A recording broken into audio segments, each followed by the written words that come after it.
E aí, pessoal, começando mais um episódio do Sem Contraindicação, o videocast da Unimed João Pessoa. Toda semana a gente está aqui compartilhando com você informações para você ter mais saúde e mais qualidade de vida. E hoje eu quero chamar a sua atenção, você mulher, atenção, porque esse episódio é dedicado também a você, tá?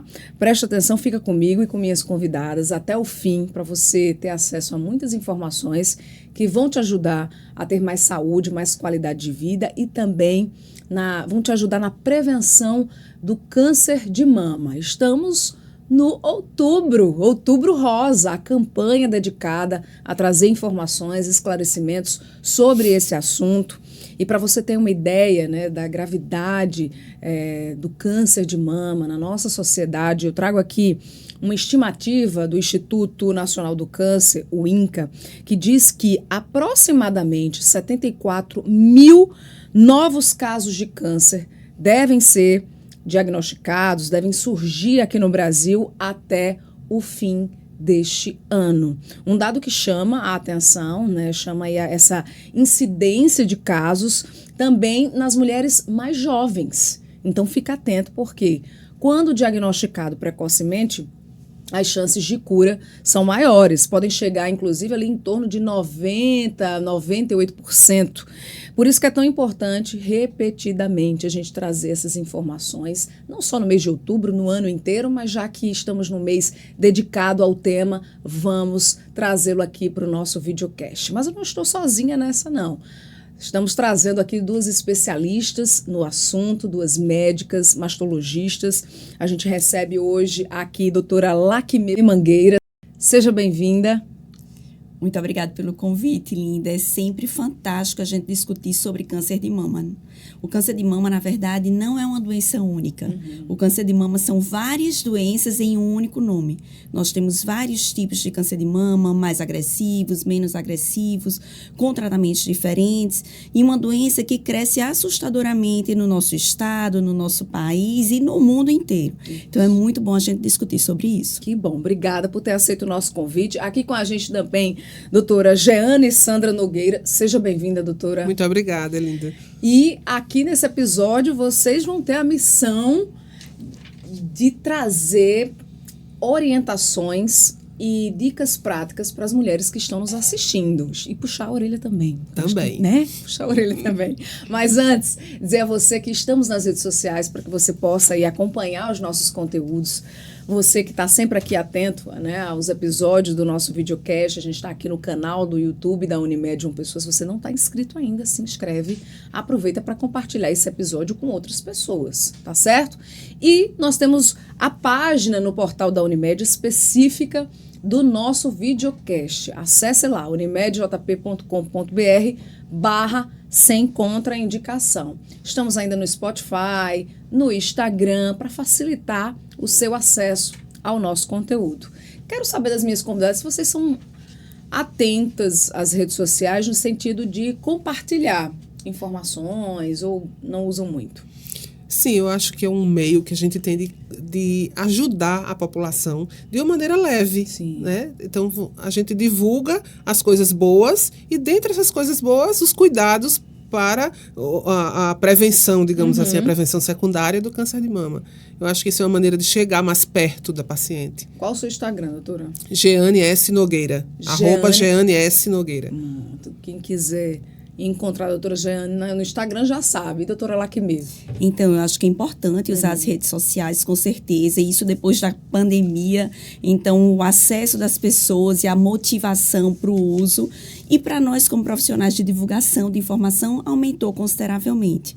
Então, às vezes você está no seu trabalho, numa folguinha, às vezes você está no dia de folga, às vezes você está no final de semana, às vezes você está na praia, e você está escutando informação de saúde. Então, isso é importante. E aí eu já deixo o meu Instagram. Claro! DRA, doutora Lakimê Mangueira. Lakimê, gente. LAKYME. Mangueira. Acesse lá, para você também acompanhar a doutora nas redes sociais. Vamos começar o nosso papo. Começar falando primeiro a questão para a gente fazer uma introdução desse tema, né? Trazendo aqui informações sobre sintomas. Doutora Jeane, quais são os sintomas do câncer de mama? Então, principalmente a presença de nódulo, né? Então, a paciente que percebe um nódulo de mama, ela deve procurar imediatamente o especialista. E aí, sempre vem a pergunta, então, se eu não sinto nada, não palpei nada na minha mama, eu não preciso procurar? Não. O ideal é que o câncer de mama seja diagnosticado no estágio inicial, antes que ele seja percebido ao exame clínico ou ao autoexame. Então, esse estágio inicial, que é quando a mamografia flagra esse nódulo, então, num tamanho pequeno, ainda não palpável clinicamente, é o estágio onde as chances de cura são maiores. Então, o principal sintoma é o nódulo, mas não espere sentir um nódulo para poder procurar um especialista. A mamografia deve ser feita em pacientes assintomáticas para tentar ter esse diagnóstico precoce, onde as chances de cura são muito maiores. Então, a partir do momento que ele se torna palpável, ele já tem milhões, bilhões de células ali, e as chances de cura reduz a cada dia que passa, a partir de um nódulo que já se torna palpável. Sim. Doutora Lacme, com relação aos fatores de risco, né? Quais são no caso específico do câncer de mama? Nós temos vários fatores envolvidos. O câncer de mama, ele não tem uma etiologia, não tem uma causa única, na verdade. Existem vários fatores envolvidos, inclusive o fator hereditário, mas é importante a gente lembrar para a população, para quem está nos assistindo agora, que o fator hereditário é responsável apenas por 5 a 10% dos casos de câncer de mama. Os outros 90% são de causas multifatoriais. E o que é que está envolvido nesse processo? Desde hábitos de vida, até situações comportamentais das nossas pacientes, alteração reprodutiva, obesidade, alimentação, atividade física, tudo isso está envolvido no processo. Ter poucos filhos, menstruar muito cedo, ou entrar na menopausa muito tardia. O câncer de mama, ele tem uma grande influência dos hormônios ovarianos. Os nossos ovários, eles produzem hormônios que atuam no tecido mamário, realizando, às vezes, multiplicações celulares, que podem ser multiplicações sadias, benignas, ou multiplicações de células já mutadas. Então, essa multiplicação é envolvida, a ação hormonal atua sobre o tecido mamário. E o que é que faz aumentar essa ação? Se eu menstruo muito cedo ou se eu entro na menopausa muito tarde, o meu tecido mamário vai estar envolvido muitos anos sobre essa ação. Se eu não engravido ou não tenho filhos, esse tecido vai estar envolvido com mais ação hormonal. Se eu sou mais obesa, porque hoje a gente fala tanto em alimentação e atividade física, como fatores preventivos do câncer de mama. Porque, indiretamente, eu evito obesidade. Eu evitando obesidade, no tecido adiposo eu tenho uma produção hormonal semelhante, principalmente nas mulheres na pós-menopausa, semelhantes à produção ovariana. Então, eu vou estar estimulando mais ação hormonal sobre o tecido mamário. Então, indiretamente, eu tendo uma alimentação mais equilibrada e fazendo atividade física, eu tenho menos obesidade e eu tenho menos ação hormonal sobre o tecido mamário e eu estou prevenindo câncer de mama. Aqui no comecinho da nossa conversa, a senhora falou da questão dos diferentes tipos, né? Isso mesmo. Uns mais leves, outros mais agressivos e tudo mais. O que é que determina o tipo? E já se sabe por que tem essa diferença no desenvolvimento do tipo de câncer de mama? Os tumores, eles têm comportamentos biológicos diferentes. Então, antigamente, a gente achava que só o tipo histológico, o tipo do tumor, se era um ductal ou um lobular, esse tipo histológico, só ele fazia a diferença. Depois, o tamanho do tumor, se tinha comprometimento de alguns gânglios ou não, apenas isso achava-se que era determinante para a gente direcionar o tipo de câncer. Os estudos vão evoluindo e a gente foi observando que esses tumores respondem biologicamente diferentes. Então, existem vários receptores celulares, receptores hormonais, do HER2, e a ação, existência ou ausência disso aí determina o tipo de câncer. Então, nós temos os luminais, os triplo negativos, os tumores HER2. Cada um é tratado de forma diferente e a resposta e a evolução dessa paciente também é distinta. Doutora Jeane, alguns estudos apontam que o câncer de mama está acometendo mulheres mais jovens. A gente anotou até aqui uma informação, numa breve pesquisa que nós fizemos, do panorama do câncer de mama num painel que reúne aí informações, dados sobre o Sistema Único de Saúde. E nesse panorama foram diagnosticados quase 118 mil novos casos da doença na faixa etária de 30 a 49 anos no período de 2015 a 2022, o que corresponde aí mais ou menos a 30,5% do total apurado. Existe alguma explicação para esse diagnóstico, esses casos em mulheres mais jovens? Então, essa é uma preocupação nossa, Linda, porque o Ministério da Saúde, pelas orientações dele, a mamografia deve ser feita a partir dos 50. Uhum. Então, imagine esse pool de pacientes de 30 a 49 anos, que hoje a gente tem percebido que tem aumentado essa incidência, ficar descoberta ficar fora dessa cobertura mamográfica. Então, isso é uma das coisas que nos preocupa muito, porque isso tem sido verificado e se deve aos hábitos de vida. Então, cada vez mais a gente tem uma vida mais estressante, mais exposição a agentes cancerígenos, seja do ponto de vista de alimentação, do dia a dia, da nossa correria, enfim, os hábitos de vida têm mudado. A mulher, como Lakimê falou, existem os fatores de risco. Antes a mulher engravidava muito e engravidava cedo. Hoje a mulher engravida menos e engravida tarde. A exposição ao uso de anticoncepcionais é muito maior, por um período muito mais longo e por um período muito precoce que se inicia. Então, existe uma cultura que envolvida nisso. Os hábitos de vida, seja do ponto de vista de alimentação ou da correria do dia a dia, tem influenciado isso. Os tumores nas pacientes mais jovens, eles têm um agravante. São tumores, geralmente, são mais agressivos. E estão, muitas vezes, relacionados a problemas hereditários. Então, como a informação que Lakimê deu ainda há pouco, só 5 a 10% dos tumores de mama têm essa origem hereditária. Mas, nessas pacientes mais jovens, eles são mais frequentes do que nas pacientes mais idosas. Eles acometem mais frequentemente as pacientes mais jovens. Então, é um pool de pacientes que merece um olhar diferenciado, realmente. Entendi. Linda, só fazendo um parêntese, porque eu acho que é uma informação importante, nisso que Giane estava falando. Câncer na mulher jovem. Então, a gente já puxa isso aí para o rastreamento mamográfico. Então, quando é que uma doença... Por que o câncer de mama foi selecionada para ser rastreada? A gente fala aí o tempo inteiro. Propagandas, né? O tempo inteiro na divulgação. Rastreamento do câncer de mama com a mamografia. Quando é que uma doença... Por que as outras doenças não são rastreadas? Porque o câncer de mama, só ele foi escolhido, ele entre outros, foi escolhido. Então, a doença, para ela ser rastreada, primeiro que ela tem que ser muito incidente. Então, você aí, no início do programa, já mostrou quase 74 mil novos casos, isso aí que você falou é por ano, para o triênio 2023, 2024 e 2025, 79 mil casos novos a cada ano desse triênio. Então, são números alarmantes. Então, para a doença ser rastreada, ela tem que ser de alta incidência, que é o caso do câncer de mama. Eu tenho que ter um exame custo-eficaz. O que significa isso? Um exame que não seja tão caro e que seja eficiente. E que, se eu realizo esse exame, eu consigo mudar o curso natural da doença. Ou seja, eu consigo evitar que aquela mulher morra pela doença.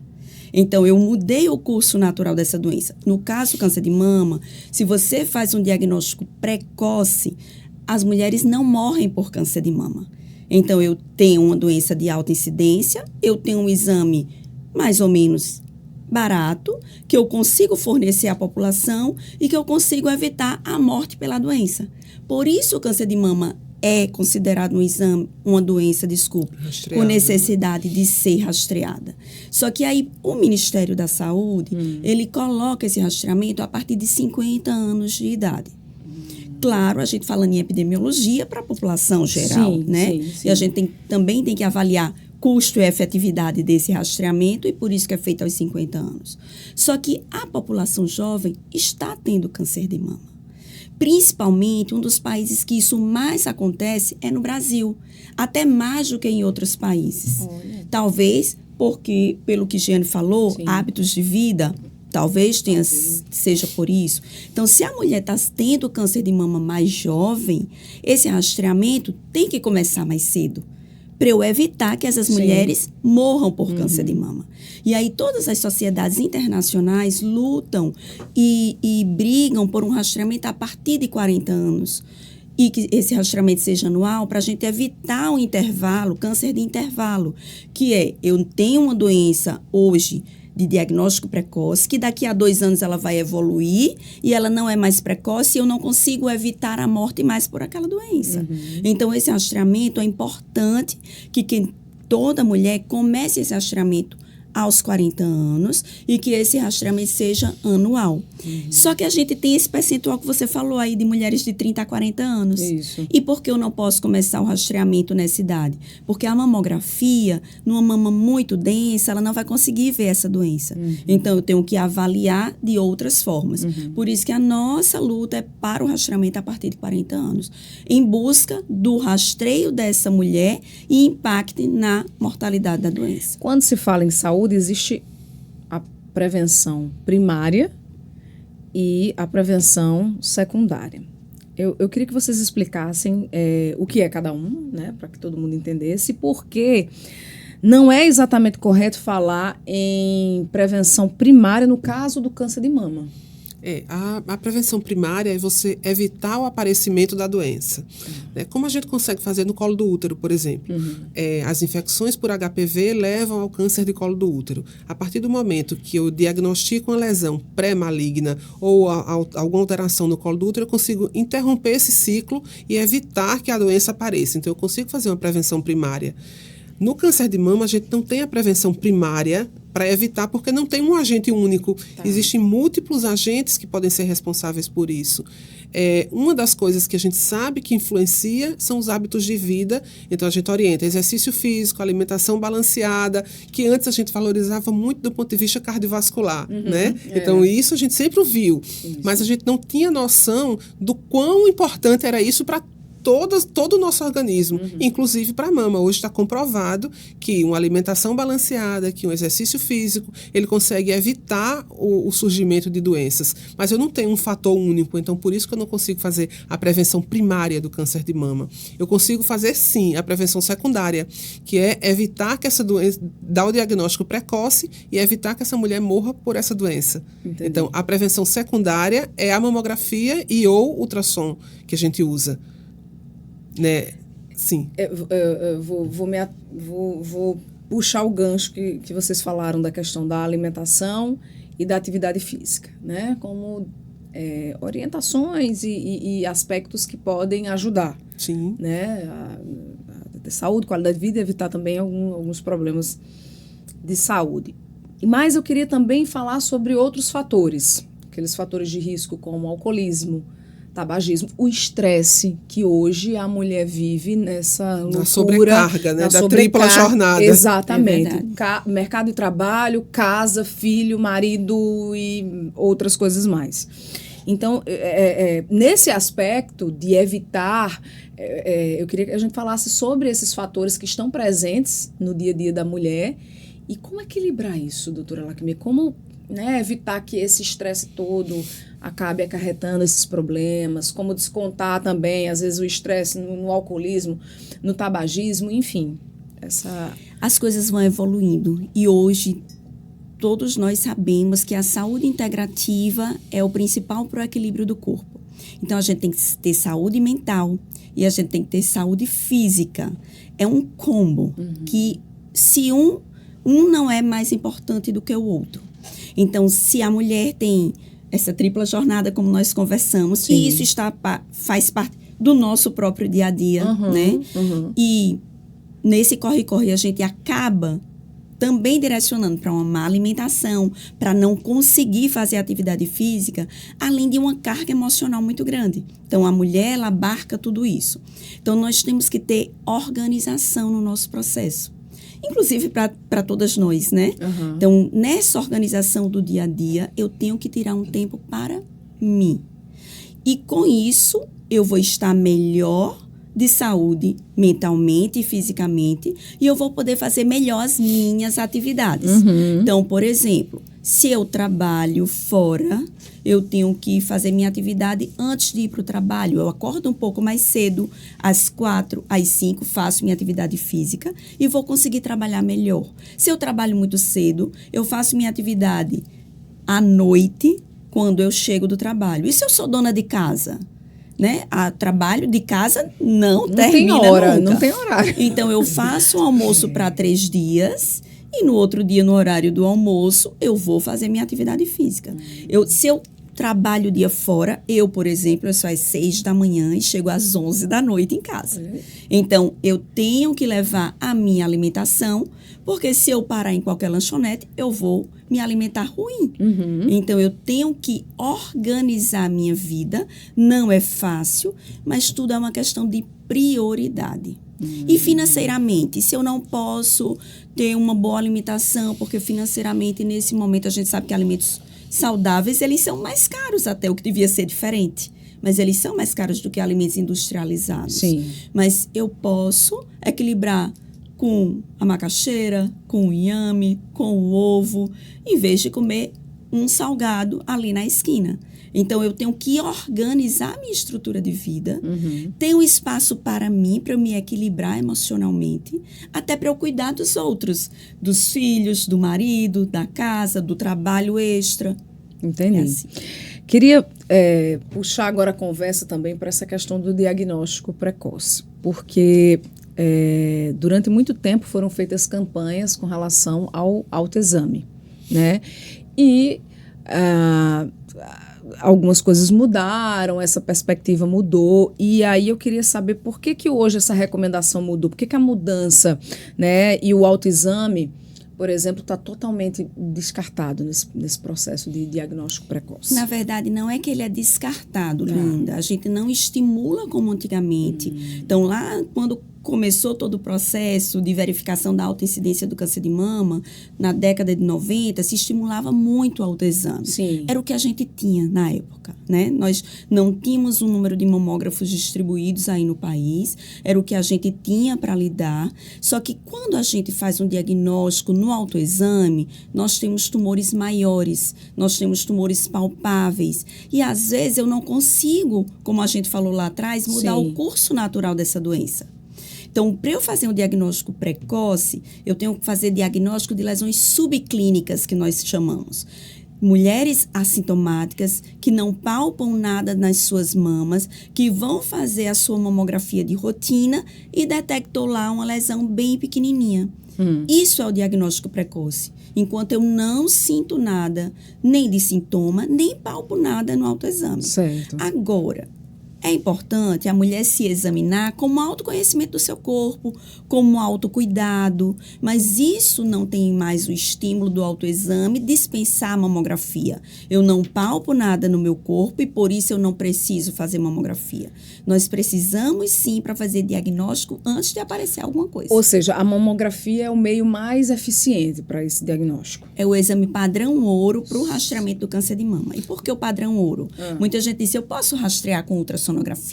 A mamografia é o exame que incomoda? Incomoda, sim, mas ele é muito importante. Existem lesões para o câncer de mama que não aparecem no exame da ultrassonografia. Nem na ressonância. Nem na ressonância. Alguns exames, atrapalhando aqui um pouquinho lá, algumas alterações só aparecem, como as microcalcificações, só aparecem na mamografia. Então, muitas vezes a paciente se queixa porque o exame dói, porque, doutor, eu fiz a mamografia e precisei fazer uma ultrassom. Então, a ultrassom é melhor do que a mamografia. A gente sempre ouve esse tipo de comentário, né, Isso mesmo. E não é assim, a ultrassom, ela complementa a mamografia. E às vezes a gente precisa da ressonância para ajudar nesse diagnóstico. Só que tem lesões que só a mamografia vê. Então, é um exame padrão ouro, como a Laquimê falou. Os outros exames, eles são complementares, coadjuvantes. Entendi. O principal é a mamografia. Eu já ouvi muito coisas com relação a mulheres com próteses de silicone, né? Existe realmente esse cuidado específico para essas mulheres que têm silicone? Ela pode fazer a mamografia, existem manobras que são feitas para avaliar o tecido mamário em mulheres com prótese. Então, não impede, não é um fator impeditivo de maneira nenhuma. Ela pode fazer a mamografia, a ultrassom, a ressonância, sem problemas. Hoje tem uma grande parcela da população feminina com o uso de implantes de silicone. Isso. Inclusive das portadoras de câncer de mama. Nós reconstruímos mamas, na maioria das vezes, com implantes de silicone, com próteses de silicone. Sim. E essas mulheres continuam fazendo mamografia. Entendi. Existem manobras específicas. Não tenham medo, mesmo com o implante, você pode fazer mamografia. Muito bem. Eu trago aqui uma informação também de do site da Sociedade Brasileira de Mastologia.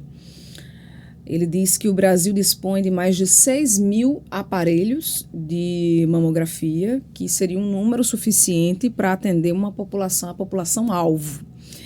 Porém, no SUS, o rastreamento nunca passa de 30%. Por que isso acontece? Né? A gente tem o Outubro Rosa, né, que é o tema aqui do nosso videocast.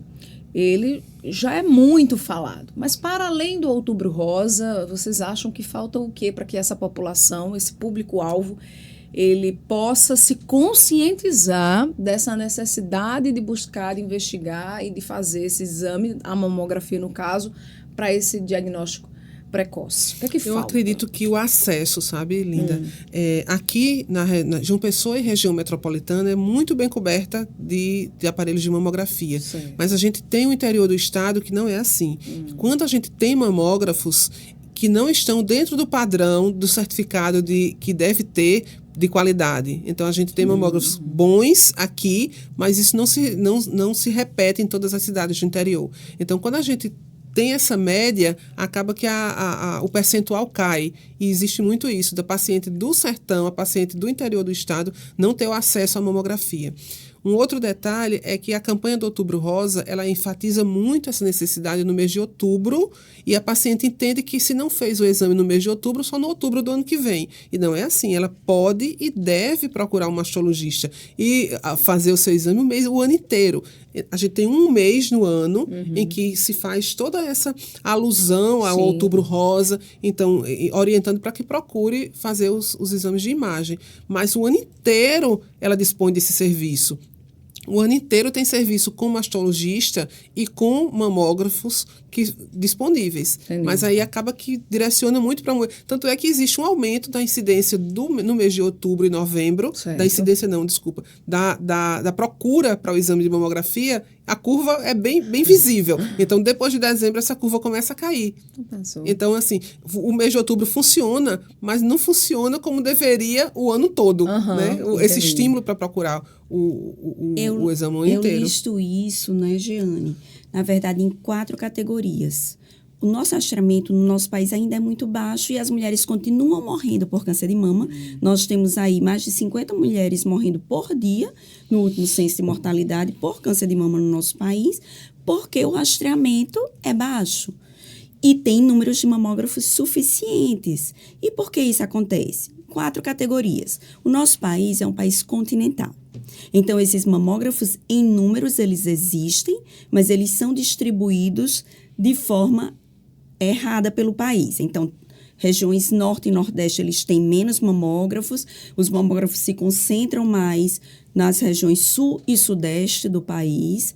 Além disso, na própria região, os locais mais próximos das capitais têm mais mamógrafos e o interior menos mamógrafos. Então, na região norte, por exemplo, tem mulheres que têm que viajar 48 horas para chegar onde tem um mamógrafo. Sim. Então, existem número de mamógrafos suficientes, mas é distribuído de forma errada. Além disso, tem a qualidade do mamógrafo, que as mulheres conseguem, às vezes, fazer exame, mas de uma forma ruim, não vai conseguir detectar a doença. Um outro fator é o que Jeane falou, que é a falta de informação, às vezes, dessas mulheres. Apesar das campanhas, essa informação, às vezes, não chega para todo mundo. E por isso que a gente tem que estar falando isso o ano inteiro e não apenas em outubro. E o quarto fator é o acesso dessas mulheres, né?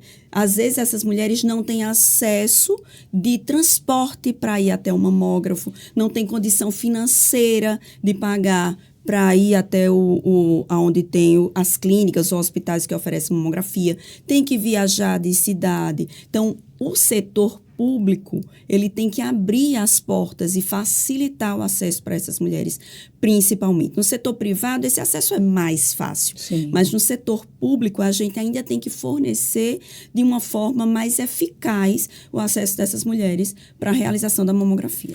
Eu acho que ainda tem um detalhe, o medo. A paciente tem medo do que vai receber ao receber o resultado do exame e medo de realizar o exame. Tem medo porque o exame é doloroso, apesar de a gente explica que não tem a dor da compressão da mamografia, não prejudica em absolutamente nada. É uma coisa suportável, é uma dor, é muito rápido o exame.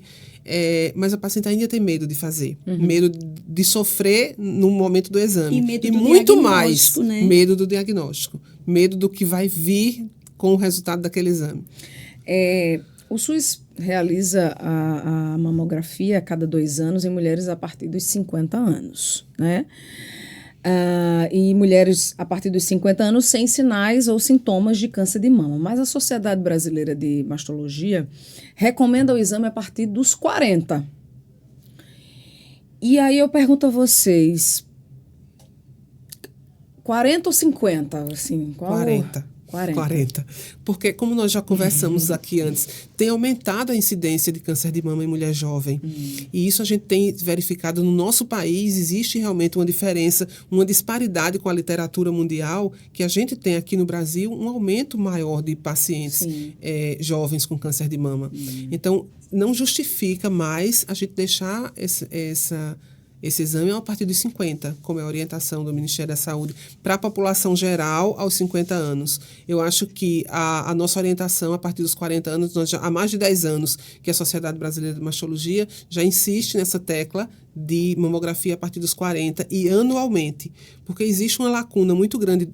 Se você fizer mamografia a cada 2 anos, existe os que a gente chama de câncer de intervalo. Ele surge no intervalo entre um exame e outro. 2 anos é muito tempo. Então, o exame deve ser feito a partir dos 40 e anualmente. E por que o Ministério coloca a partir de 50? Sim. A maior incidência do câncer de mama é entre 50 e 69 anos. Mas existem mulheres acima de 70 com câncer de mama e abaixo de 50, abaixo de 50 com câncer de mama. Então, como o nosso país, a incidência cresceu muito entre 40 e 50 anos, a gente não pode deixar essa mulher de fora. Porque se a gente não faz diagnóstico precoce, a gente não impacta a mortalidade. Verdade. Falando agora um pouco mais sobre a questão do tratamento, né? Eu comecei aqui também no videocast falando que quando diagnosticado precocemente, o câncer de mama tem aí em torno de 95%, 98% de chance de cura. E quais são os avanços que nós temos hoje, que vocês podem destacar hoje na questão do tratamento? O câncer de mama hoje, a gente sabe que é uma doença sistêmica. Então, antigamente, achava-se que uma cirurgia muito grande, uma mastectomia radical, que trazia muitas mutilações para as mulheres, com esvaziamento completo da axila, achava-se que isso, por si só, trataria o câncer de mama. E por que algumas mulheres, mesmo com essas cirurgias tão radicais, continuavam morrendo? Porque o câncer de mama ele é considerado uma doença sistêmica. Então, muitas vezes, não adianta você ser tão radical cirurgicamente se você não trata o corpo inteiro. Sim. Então, teve o advento, o aparecimento de muitas drogas, muitas medicações novas. E aí, a gente, com isso, tratando o corpo inteiro, a gente hoje consegue fazer cirurgias mais conservadoras, menos mutilantes, esteticamente melhores para essas mulheres, garantindo uma melhor qualidade de vida. Enquanto isso, o tratamento oncológico, o sistema, ele evoluiu. Drogas novas, tratamentos novos, que conseguem conter células pequenas que estejam aí na corrente sanguínea, que não faça com que a doença se espalhe para outros órgãos, e com isso a gente tem impacto verdadeiro na mortalidade. Depois de diagnosticado, doutora Jeane, em quanto tempo deve se começar o tratamento? Então, nós temos a lei dos 60 dias, né? Que infelizmente nem sempre a gente consegue. O ideal é que o paciente seja tratado o mais rápido possível, no máximo em 60 dias, a partir do diagnóstico, ele deveria estar sendo tratado. Infelizmente, no SUS, a gente não consegue fazer isso.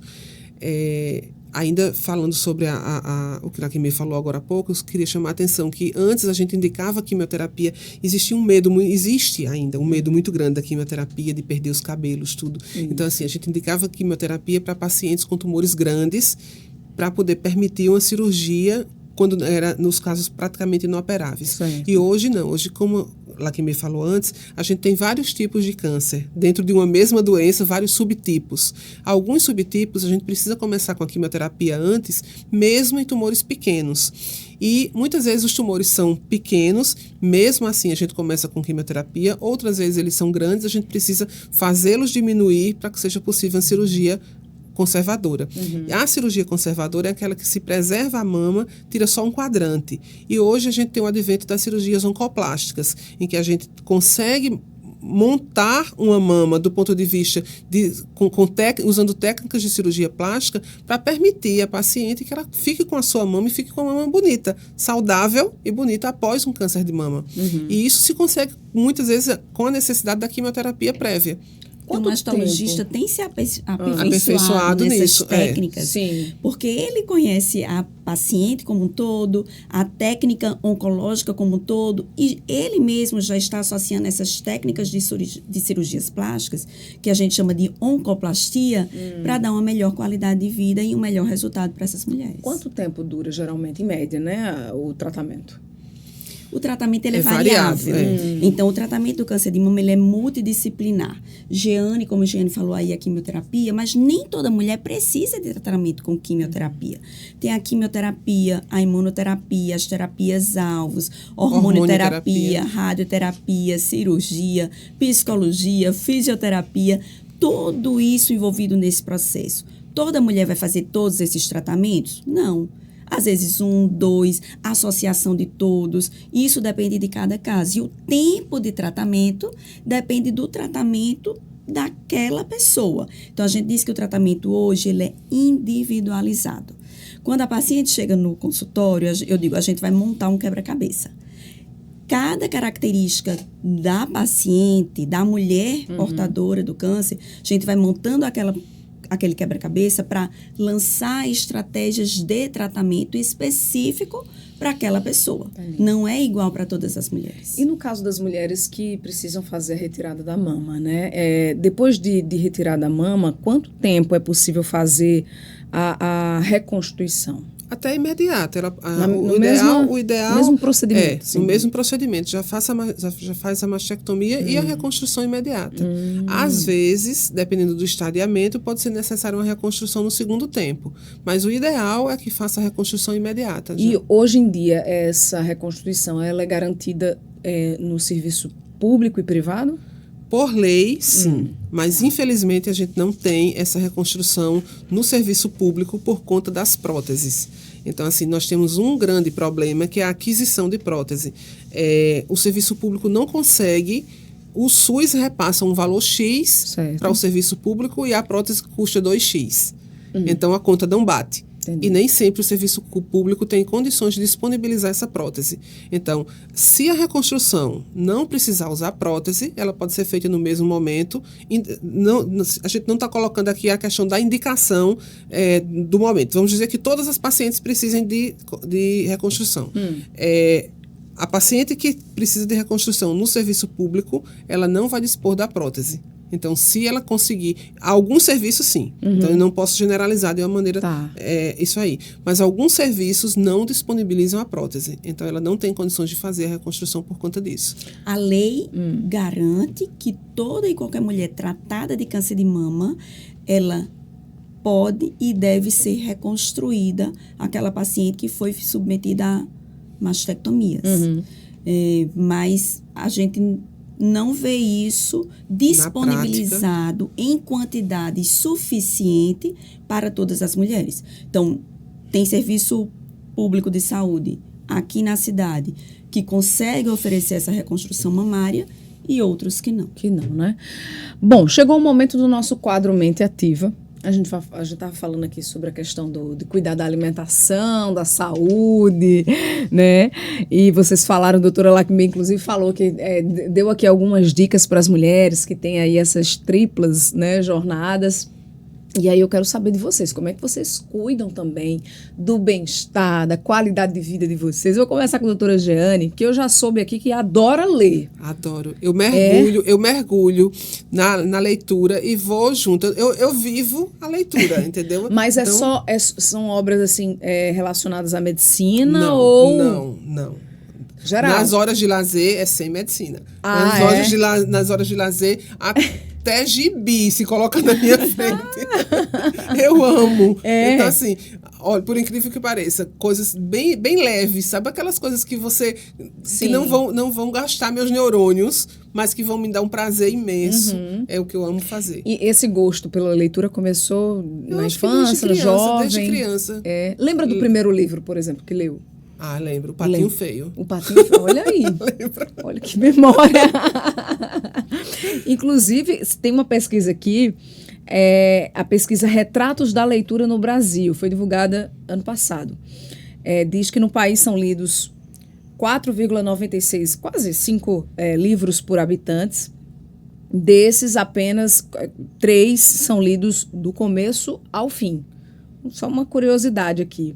Os países em que as pessoas mais leem são Finlândia, com 14 livros por ano, Canadá, também com 14, e a Coreia do Sul com 10. E o número de leitores está caindo no Brasil, o que é lamentável, né, não? Então, a gente faz aqui o apelo, gente, leitura é extremamente importante para a vida de qualquer pessoa. Você não, independente de que área você trabalhe, do que você faz, você que é dona de casa, você que trabalha fora também de casa, para todos nós, né, não, dona doutora Jeane? Faça certeza, esse convite à leitura. Eu viajei ano passado e vi uma cena assim que eu achei lindíssima.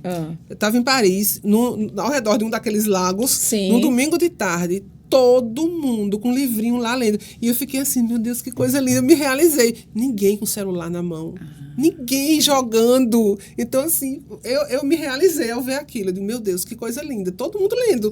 Legal. Então, assim, você mergulha na leitura. Você entra no contexto da leitura. Sem falar que aumenta o repertório cultural. Com certeza. O vocabulário, a forma como a gente fala. A escrita também, né? Pois é. Bom, vamos conhecer um pouquinho a doutora Laquimê agora, hein? Que gosta de dançar. Festa. Ela é baladeira, hein? E gosta de viajar também. Me conta aí. Peraí, vou primeiro para a dança, para as festas. Como é isso? A senhora gosta mesmo de ir? Tem um show, tem uma festa, é aleatório, é festa de aniversário, é festa com os amigos. Como é que é isso? Então, eu costumo dizer que eu sou eclética. Meu marido diz que eu gosto de tudo. Todas as festas e todas as danças. E isso é desde criança também. Na verdade, as danças da escola, quem queria participar? Eu. Você tava lá. Quem quer se apresentar? Eu. Nas festas em família, quem dança com o avô? Eu. Quem dança com todos os tios? Eu. Fiz balé, fiz dança moderna.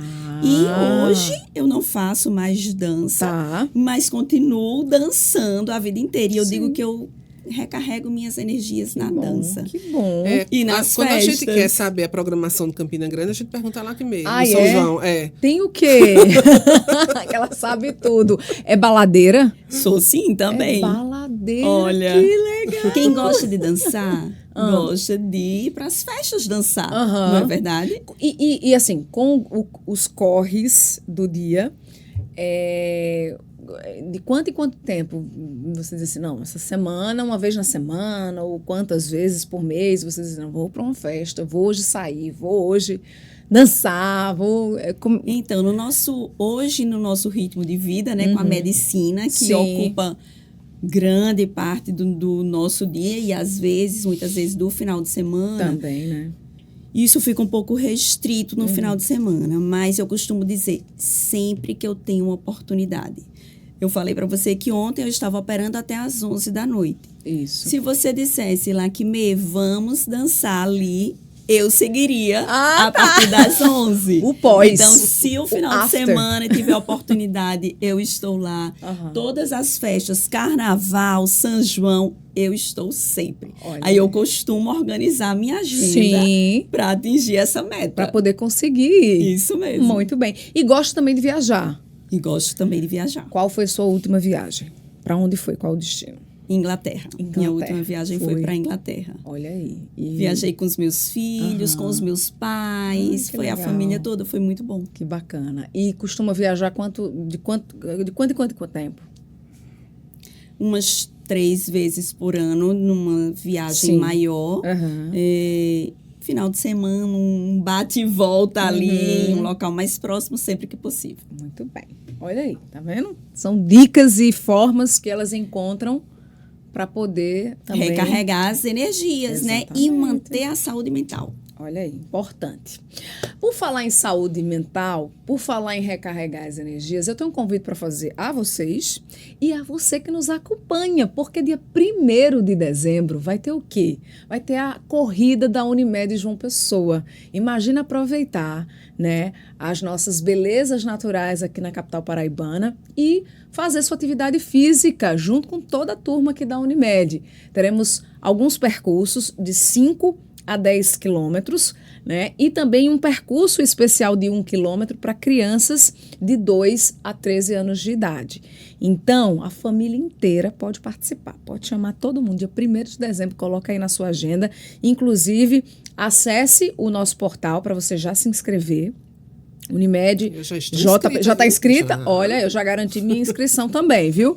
unimedjp.com.br/corridas Unimed. Inclusive você que é colaborador, você que é cooperado, você que é cliente da Unimed, preste atenção porque tem uma taxa de inscrição especial para você. Então acessa aí o nosso portal para você já garantir a sua inscrição e vir junto com a gente, dia 1º de dezembro.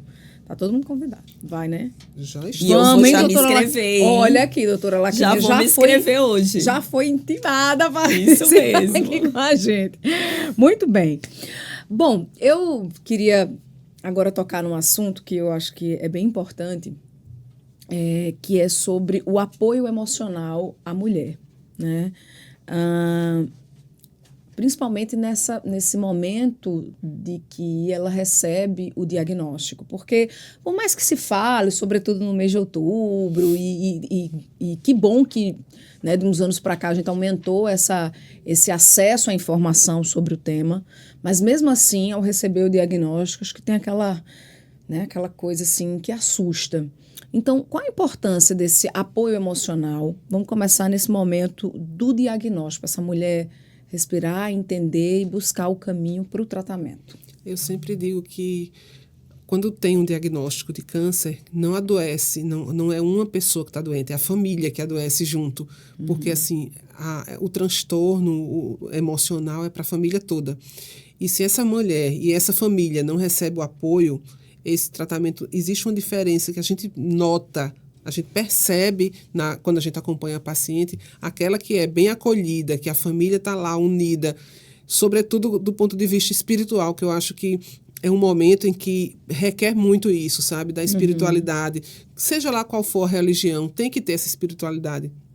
Tem que ter essa espiritualização no tratamento, faz parte desse acolhimento. A família que está junto, essa mulher consegue sair muito mais fácil, muito mais rápido do processo.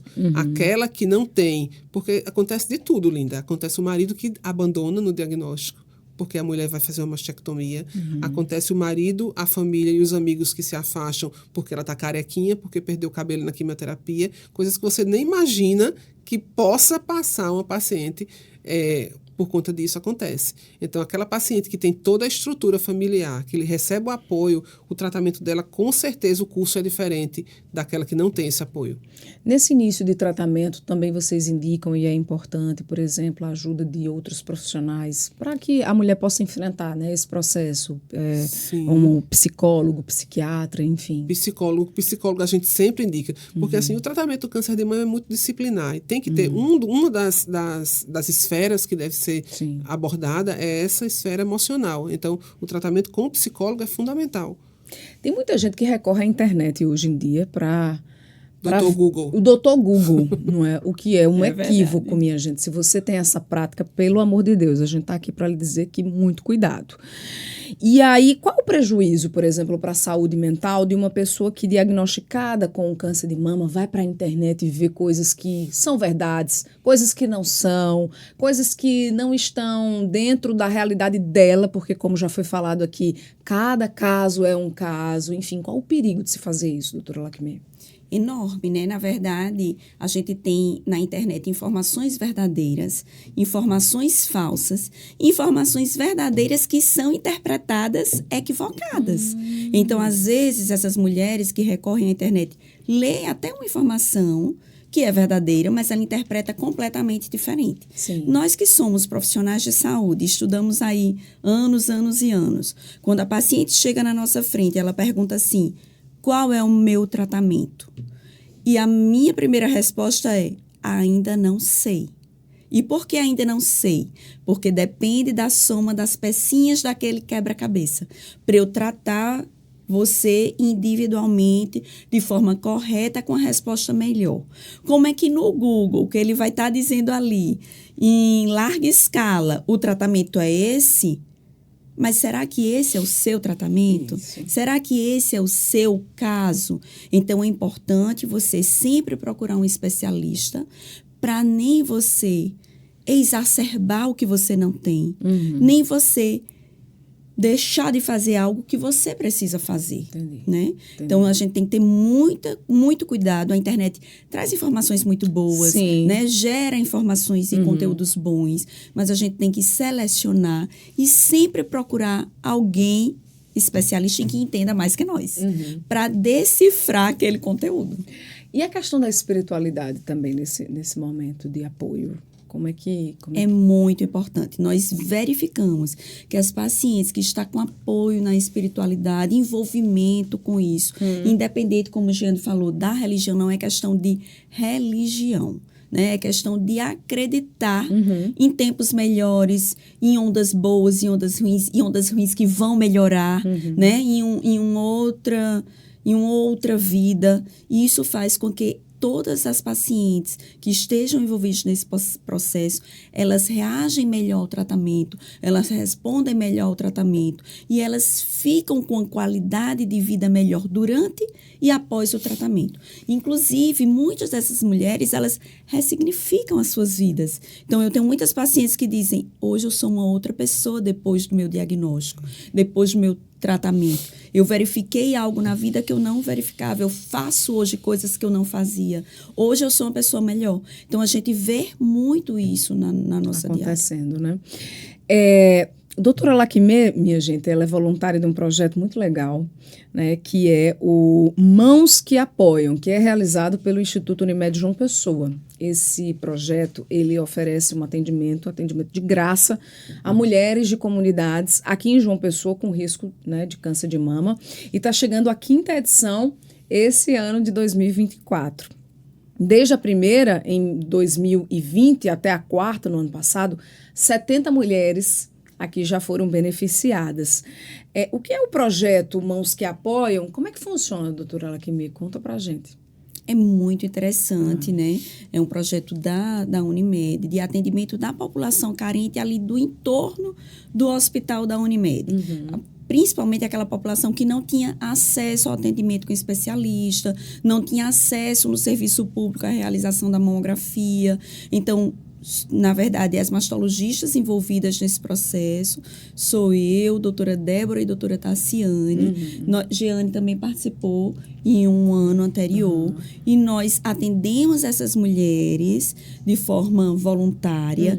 E a Unimed, ela banca, vamos dizer assim, os exames necessários para que aquelas mulheres realizem, de acordo com a necessidade de cada uma delas. Certo. Porque não adiantava um atendimento apenas se a gente não pudesse oferecer o que aquela mulher precisa. Sim. Né? Então, é um atendimento integral a essas mulheres. E como é feita essa seleção para participar, né? Para que as mulheres possam participar desse projeto? Essa seleção é feita na própria comunidade, Certo. principalmente mulheres que ainda não tiveram acesso, não fizeram não tiveram a oportunidade de fazer o seu atendimento com especialista ou não realizaram o seu exame, na própria comunidade, junto com os agentes de saúde, é selecionado essas pacientes mais prioritárias e com necessidade de realização. Bom, e para você que quer saber mais, né, sobre esse projeto, é só você acessar a página do Instituto Unimed João Pessoa, lá no nosso portal. O endereço é o seguinte, unimedjp.com.br/institucional/responsabilidade socioambiental. Vou repetir, tá? Que é grandinho. unimedjp.com.br/institucional/responsabilidade socioambiental. Lá tem todas as informações para você que quer saber mais sobre o projeto Mãos que Apoiam. E as inscrições já estão abertas. Olha aí. Ontem nós tivemos reuniões para o lançamento da próxima campanha, Sim. que é já em outubro, mas a inscrição para participação e ser atendida pelo projeto já estão abertas. Muito bem. Gostaria muito de agradecer a participação de vocês, a colaboração nesse conteúdo nosso e deixar aqui o espaço aberto para que vocês possam trazer uma mensagem final para as mulheres que estão nos assistindo, doutora Jeane. Nós aqui agradecemos a oportunidade, Linda, e dizer que não procure ou não se deixe ser tratada só no mês de outubro. A mulher precisa ter o ano rosa. Então, assim, procure, faça sua mamografia, procure um especialista, procure um mastologista. Durante todo o ano existem serviços, seja pelo SUS, seja serviços privados, que vão lhe dar esse suporte para que não deixe só para o mês de outubro. E, acima de tudo, não tenham medo.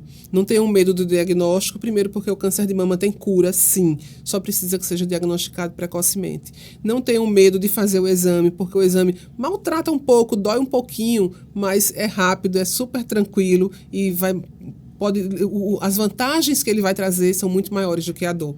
Muito bem. Doutora Lacmir.